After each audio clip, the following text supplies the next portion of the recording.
Okay, I'm delighted to welcome Dean Arrowsmith and Aidan Larkin from the Heading the Game campaign. Dean, I suppose this is a really good opportunity to talk about it because with the lockdown, it's troublesome for everyone out there, just the normal Joe Soap who's able to get around and do his stuff. But if you're suffering from mental health problems, this is a really troublesome time. So it's good to talk about this now. So how did Heading the Game start and why did you start it up? And is that the reason why? Yeah, thanks first of all, Roy, for having us on. I suppose to kind of go back to the very, very beginning, which isn't actually that long ago. We found it in I think it was late August, early September. So as a lot of people belonging to the League of Ireland know, Dundalk's videographer Harry Taff tragically passed away by suicide. Um, and there was a lot of people tweeting, rightfully tweeting, it's okay not to be okay. And that message seems to be becoming a regular occurrence, particularly during this, like the COVID era. There's a lot of people that are struggling, but it's, I'm a firm believer that it's great to say these things, but we need to have action. We all need to speak up about our own problems. And the more we speak up and normalize mental health, the better it's going to be for everyone. You know what I mean? Because right now, particularly for men, there's that stigma is still around where, you have to man up if you're feeling blue.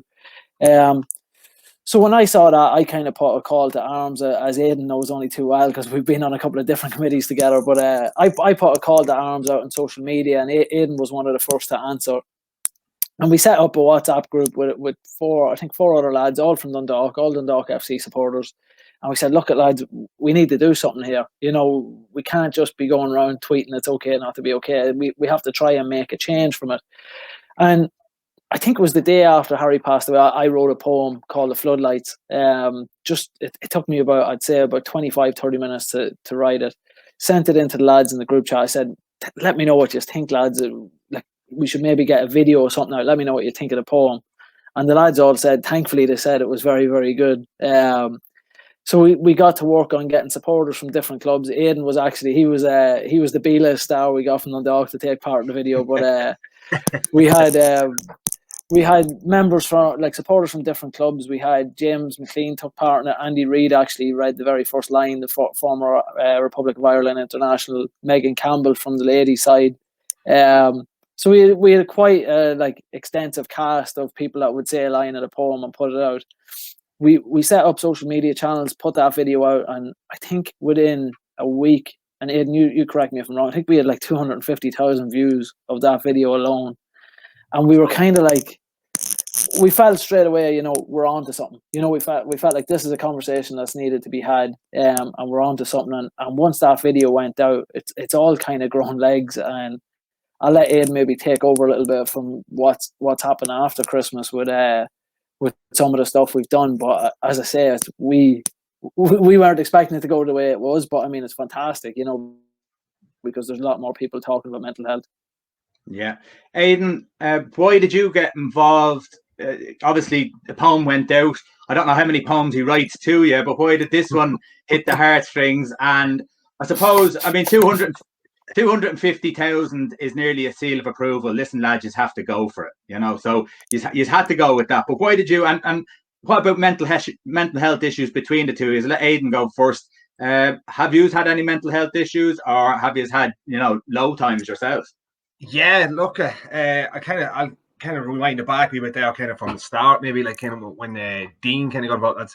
I'd say me and Dean have been involved in a couple of different kind of campaigns, and one of the probably most successful ones you probably know was Save Our Club from Dundalk. We were kind of one of the founding members of that as well. And Dean, we have a history of kind of doing stuff together and kind of working and kind of committees together and not kind of blowing our own trumpet, but we've kind of been successful enough, and Dean got in contact with me. We were very friendly with Harry Taff. We knew him very well and the family too.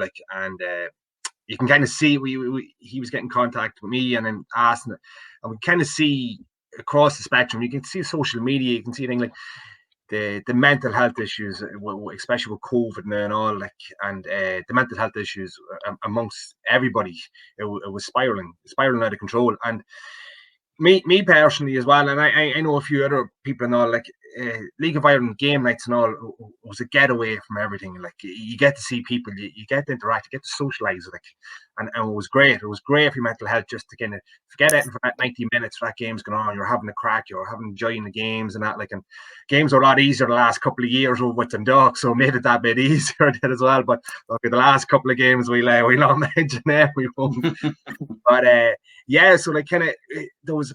You could see that, and there was a vacuum there. There was a vacuum for a mental health initiative across the League of Ireland. Like don't get me wrong, like clubs are doing their own kind of things and all, but there wasn't kind of a league-wide mental health initiative that, and we felt it was kind of badly needed. Like there was nothing there to kind of like maybe saying, right, let's spark up a conversation. Like what can we do? Can the kind of people get sparking up a conversation around mental health awareness? Like, and with the vacuum there, we decided to kind of kick off with and try like let's see what we can do, let's see what we can create here. Like, and as I'm saying, we got together, we bounced the heads together, and Dean shocked us at this poem. Trust me, Dean's not a poem writer or anything like that. Like he threw this poem out, and we were like, hey, who wrote this? Like Dean was like, I wrote it. Like in the back of my head, going, Dean really kind of write this? Like, fantastic. It really was fantastic, and it really kind of hits home what the poem's about and that. Like, and so. And it kind of grew legs. It just grew legs on itself. The poem itself, the floodlights, something like floodlights, it just kind of anyone that kind of read it or listened to it and things. You said they had a quarter of a million views like across all social media. It's like it's massive.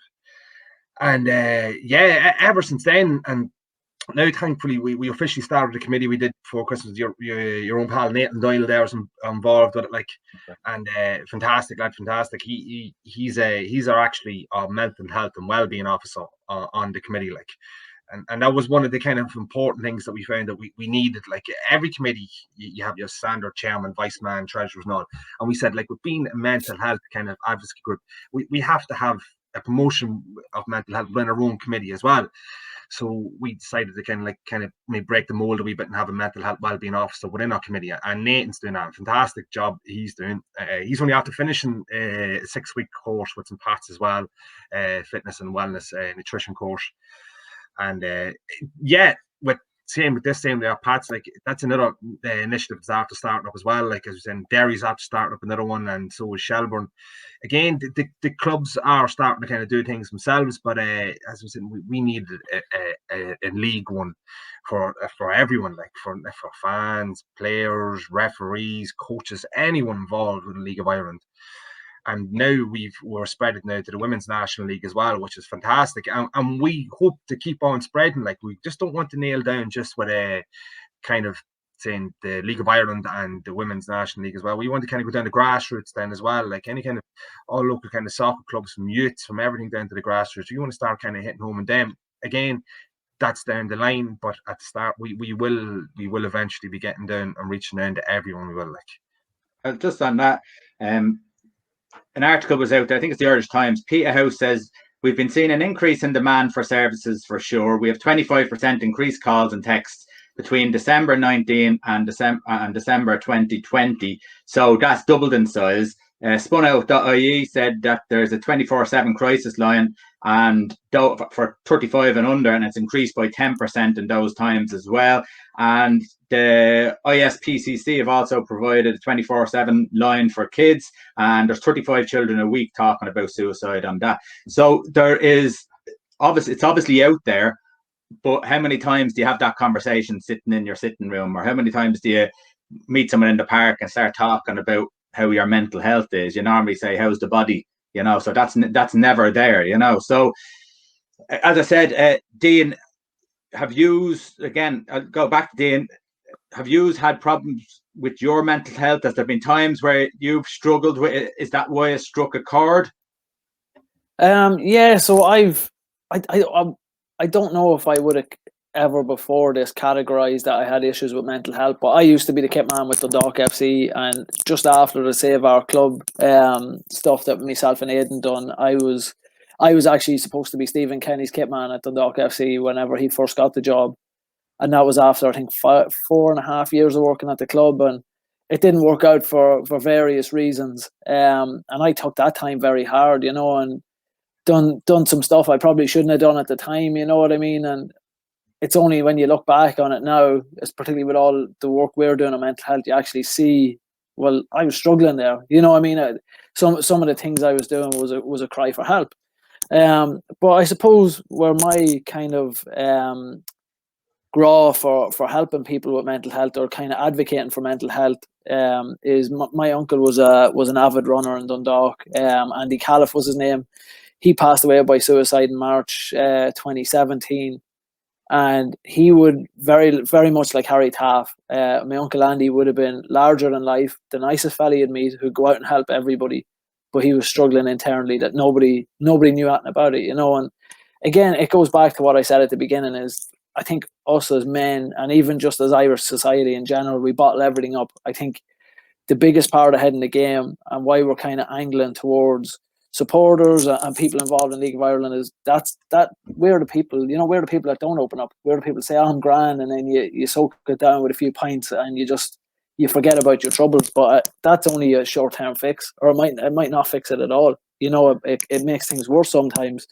And then I suppose, just from my own personal experience, my wife and I went through a bit of a tragedy in late December. We were pregnant, and at the 21-week scan, or the 20-week scan, we found out that our daughter was diagnosed with a rare heart defect, and we lost her a week later. And this group, heading the game, I put my hand on my heart and say this, that the lads involved in the group helped pull me through it, you know. And I've no problem saying that. These lads are unbelievable, and even the newer lads like Nathan who've got involved. We have two lads from Cork involved, a lad from Longford Town now involved. So we're kind of trying to spread everything out. You know, we start our meetings, as Aidan said, where if we're focused on mental health, we start our committee meetings or our board meetings where we start and ask everyone how they're doing. You know, before we get into any of the work we're doing, I think it's important.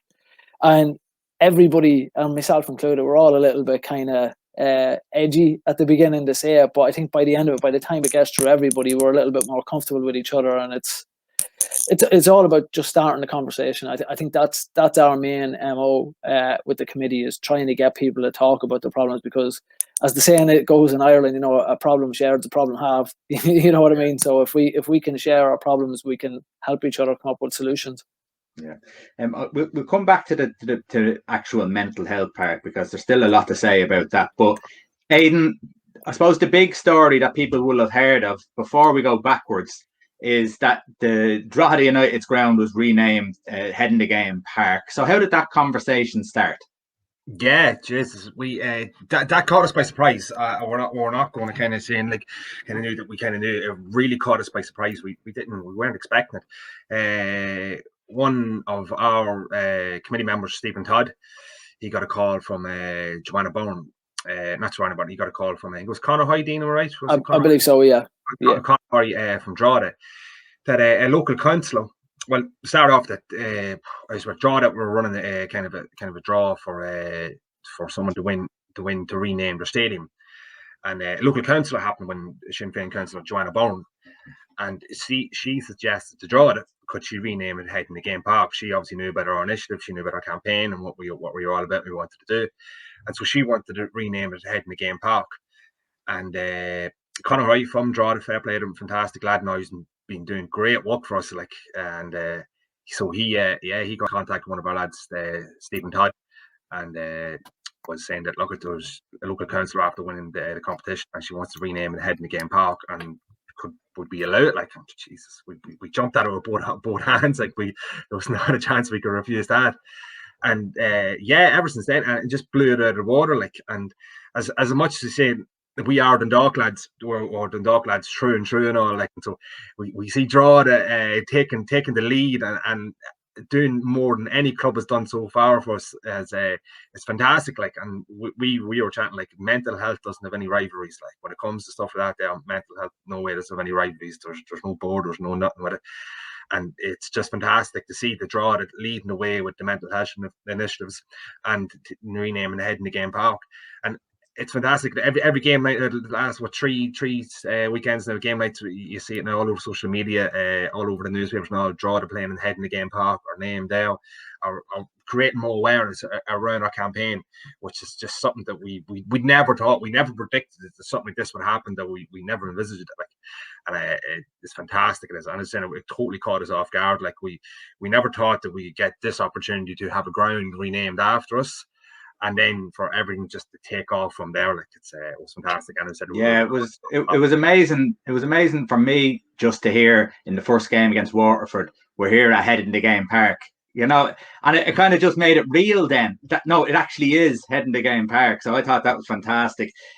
Dean, tell us about the other stuff that you've been doing. Maybe there's some stuff that you've been doing that hasn't really got the coverage, I suppose, that has. Yeah, so the lads, I obviously, as you can see, I've got a nice facial hair here, but some of the lads done Movember, back in November, to raise money for the 2 charities. So we actually have 2 charity partners right now, Shine and Jigsaw, who are 2 fantastic mental health charities. I think Jigsaw are geared more towards the young adults, teenagers, young adults, and then Shine do great work. Shine's local director Derek Pepper is actually a member of our board as well. So we have actually mental health professionals on our committee, and then I suppose after the Drogheda news broke, we decided we were going to elect 2 people, or ask 2 people if they'd be interested in becoming ambassadors for us. One is very, very well known in League of Ireland circles, a legend, particularly with Shelbourne fans, Dave Rogers. If you're a Pats fan, you might not be as happy with Dave, but Dave done a podcast, our first podcast, back in, I'd say, probably October, November, and his story is very, very good, and he was very open about his mental health struggles, which if anybody's watching this, I'd recommend going back and listening to that, because he really opens up. And then from the female side, we have DLR Waves player Katie Bordas, who just recently, she opened up on social media about her mental health. So we're going to have them involved in some things that we do throughout the year.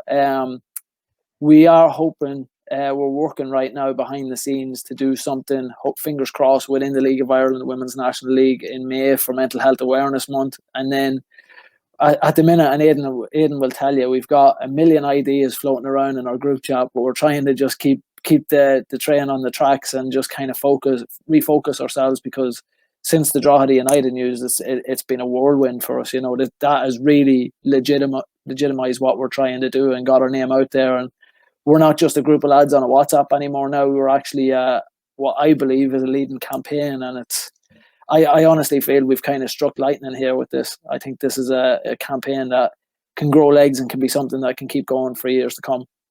Yeah, Aidan, what's the big goal?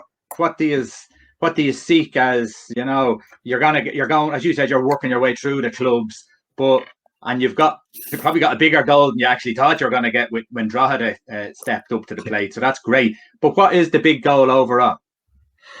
Well, the big goal, the main goal, is to create as much awareness around mental health as we possibly can, to try and create conversations amongst fans and players and coaches to speak freely about their mental health, like, and speak openly about it, and not be afraid of it. Like, we've several goals. One of our kind of a goal now at the minute is over the next couple of months, maybe next year or so, try and get a mental health and well-being officer in each club, like, and have each club that would cooperate with us and kind of get to bring them on board. So, like, players and the fans could have someone to kind of think, if they have any mental health issues, to give someone there to go to kind of maybe direct them in the right directions. And mainly that's kind of one of the goals at the minute. But we do have several other bigger goals, and we'll hopefully maybe kind of get a bit of fundraisers and all, some big fundraisers hopefully coming up, all COVID dependent. Again, another goal in that thing.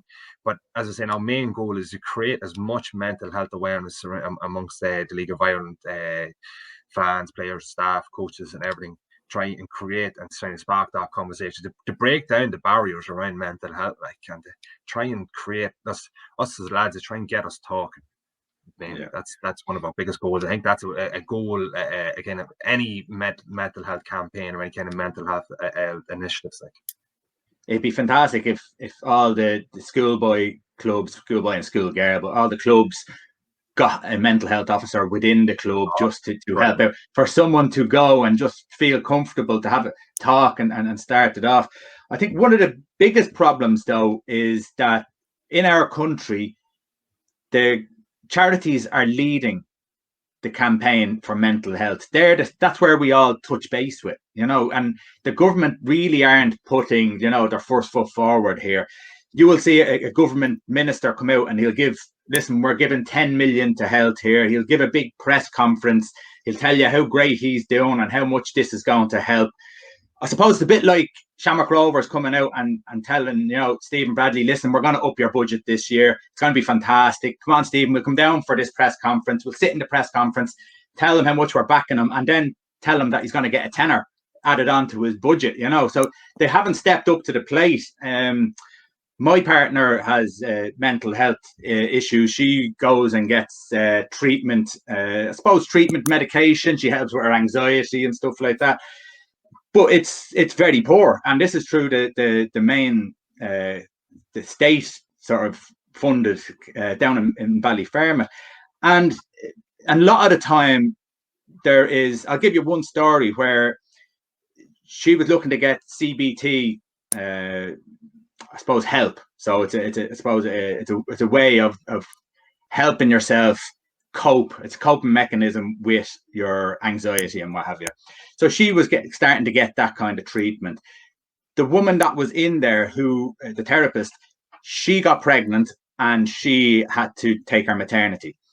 So basically what happened was they hadn't got the funding then for another year for anyone to come in. So everyone who was under her wing was told, you have to wait for a year. So if you're suicidal, you have to wait for a year. If you're anxious and self-harming, you have to wait for a year. And people don't have that. So it shows you how the money is just not going into it at all.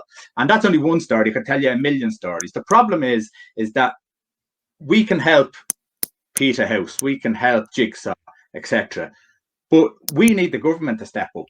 So one of the biggest problems, I think, and you have stepped into the puddle, and I think you might find now that it's actually a C, because what you'll find now is that your campaign is going to lead into, well, hold on, this is more than probably just about football. This is football, and we can get to so many people with football. But if the government don't step up, all they have is we go and talk about it. They go to Peterhouse, Jigsaw, whoever it is, and then it stops there. And they never get that treatment. So have you discussed that? Have you talked about that? And obviously your goal is to get people talking, but there is so much more to it, and people do have big problems. And of course, as you said, suicides are happening every day. So Dean, I'll give you that one there. Sorry, it's a bit of a rant, isn't it? Sorry about that. Can I rob that one off, Dean, for a second? You can, Aidan. I'm going to rob it up there for a second. No, we haven't talked outside the kind of like the League of Ireland circuit at the minute in a group like. But I know personally myself, like I've been involved in a lot of kind of things over the last couple of years now. Same with Dean, that kind of a lot of kind of initiatives and kind of things like, and mental health is something that I've been thinking a lot about. Kind of get involved in the last couple of years. Like you were saying, kind of the mental health kind of. Then he passed away. It's like one of my best friends, like died of suicide 11 years ago, Jamie Clark. Like, and ever since then, I've just been thinking, kind of what can you do? What can be done? Like, and you're right there. You're right there on what you're saying there, right? Like, the services aren't there for the people. They're not there. Like we could bang all day, but kind of donating to charities, that's well and good, but there's only so much charities can do as well. As I'm saying, there is a wider picture, there is a bigger picture here, and on the blame blames of the government, like it does. The funding just isn't there. Like the last couple of suicides that I've heard of, and including Harry Tass, that the people have sought help. They have went and they've actually sought help on more than one occasion. And have been told to go back home. Their assessment wasn't maybe valid enough for them to even be admitted into it now, which is wrong. Which is wrong. Like, and there is the result that people have committed suicide. They've killed themselves. Like, which is ridiculous. Like, another statistic I heard, I was reading now a couple of weeks back, and that 3 out of 4 men feel that. Hold on, I'm thinking this gets right. 3 out of 4 men feel like they've let themselves down if they actually have to go and seek help. Which is a terrifying statistic. Like, as a man, we shouldn't feel like if we have to go and seek help for mental health that we feel like that we let down. So that's another aspect of it too. Like, but regarding the services, the government, the funding there, like I've often thought about, yeah, it's a campaign. Should we step into that? Maybe in the longer picture of things, we kind of think if we could grow as a campaign, maybe that's an angle that we could take. Maybe we could start kind of pressuring politicians, local politicians, going, look, there's not enough funding here. We can see it here. These services aren't adequate enough. There's people still dying of suicide, which can be preventable. Like, and it's not exactly, you're not asking for people to go away and spend millions in admitting one person.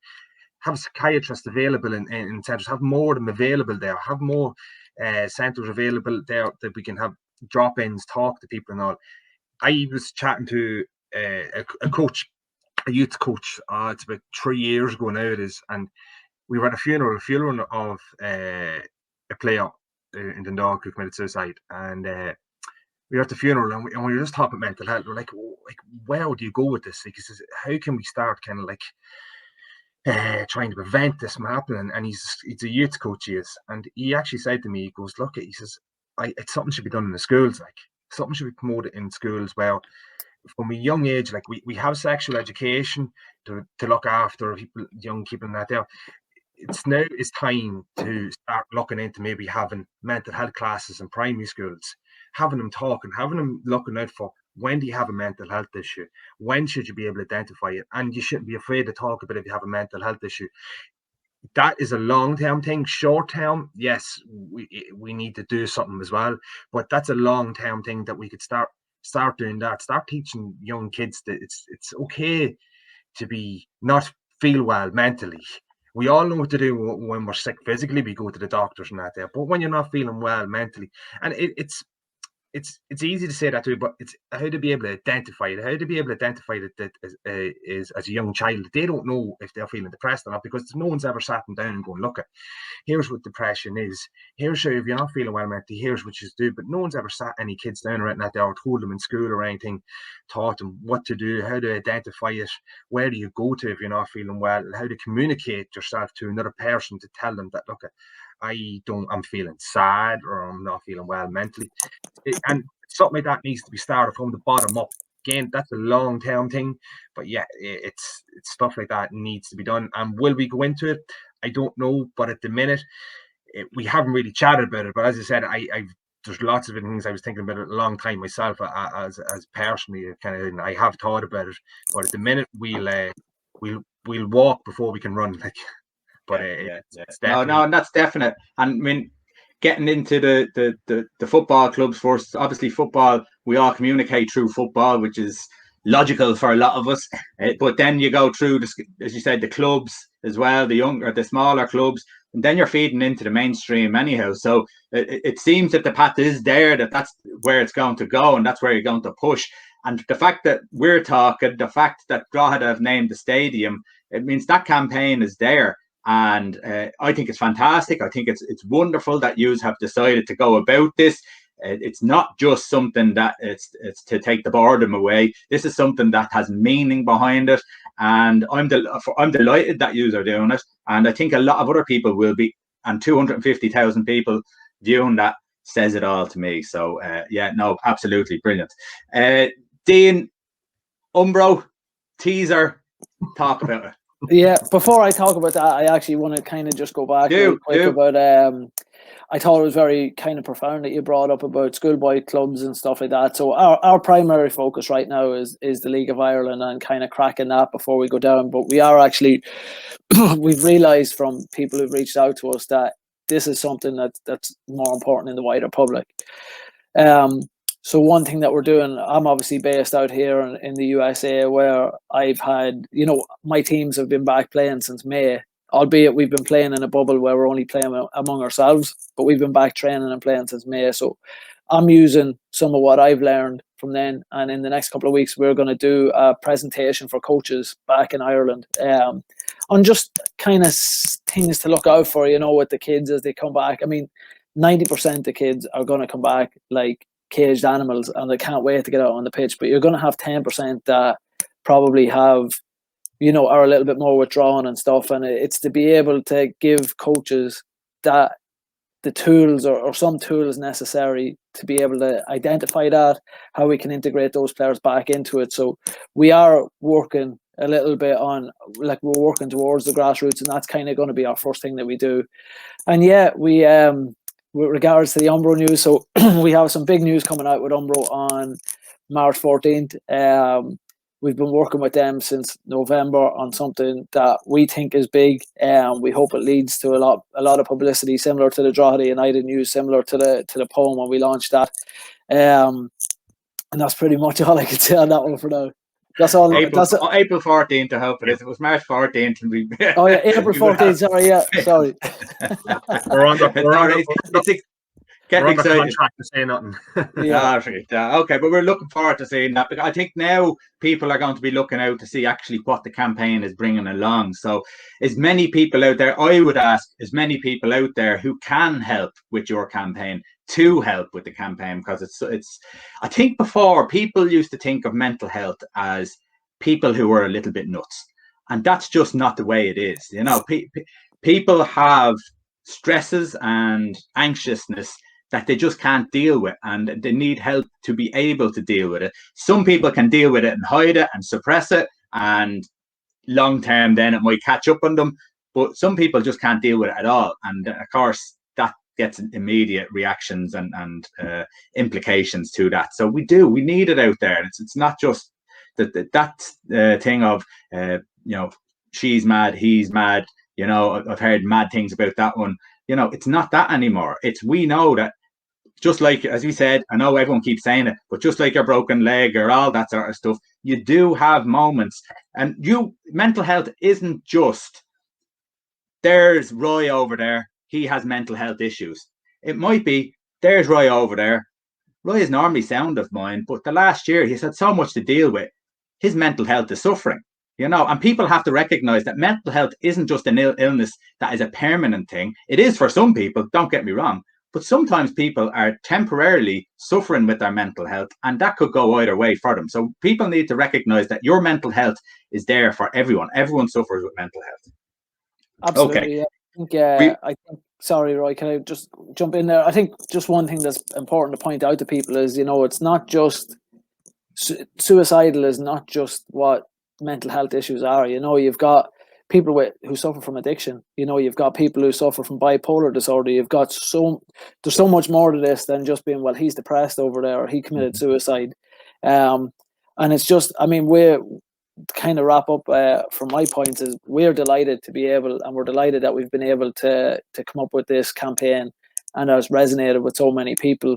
We're just sorry the reason why we had to set it up. You know, we're sorry that it had to happen from a suicide of a close friend, but if anything, it's honouring him and it's honouring everybody else that's died before him, you know, that we're able to get this up and running, and hopefully, and I believe wholeheartedly we've probably saved a couple of lives already, you know, from the work that we've done that may have seen some of our posts, and I think it's just important to kind of acknowledge that you know, we don't have all the answers, but if we can help one person, we're doing a good thing.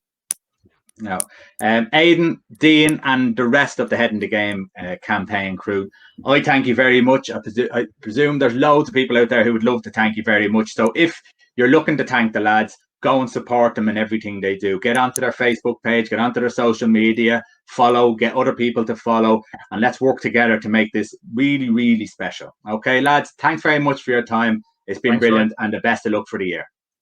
Thanks, man. Right.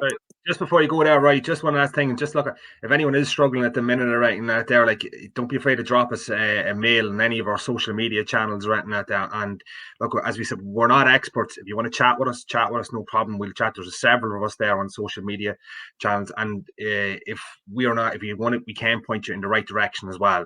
We have like Shine and Jigsaw, two good charity partners there. We can point you in the right direction of who to get talking to and all.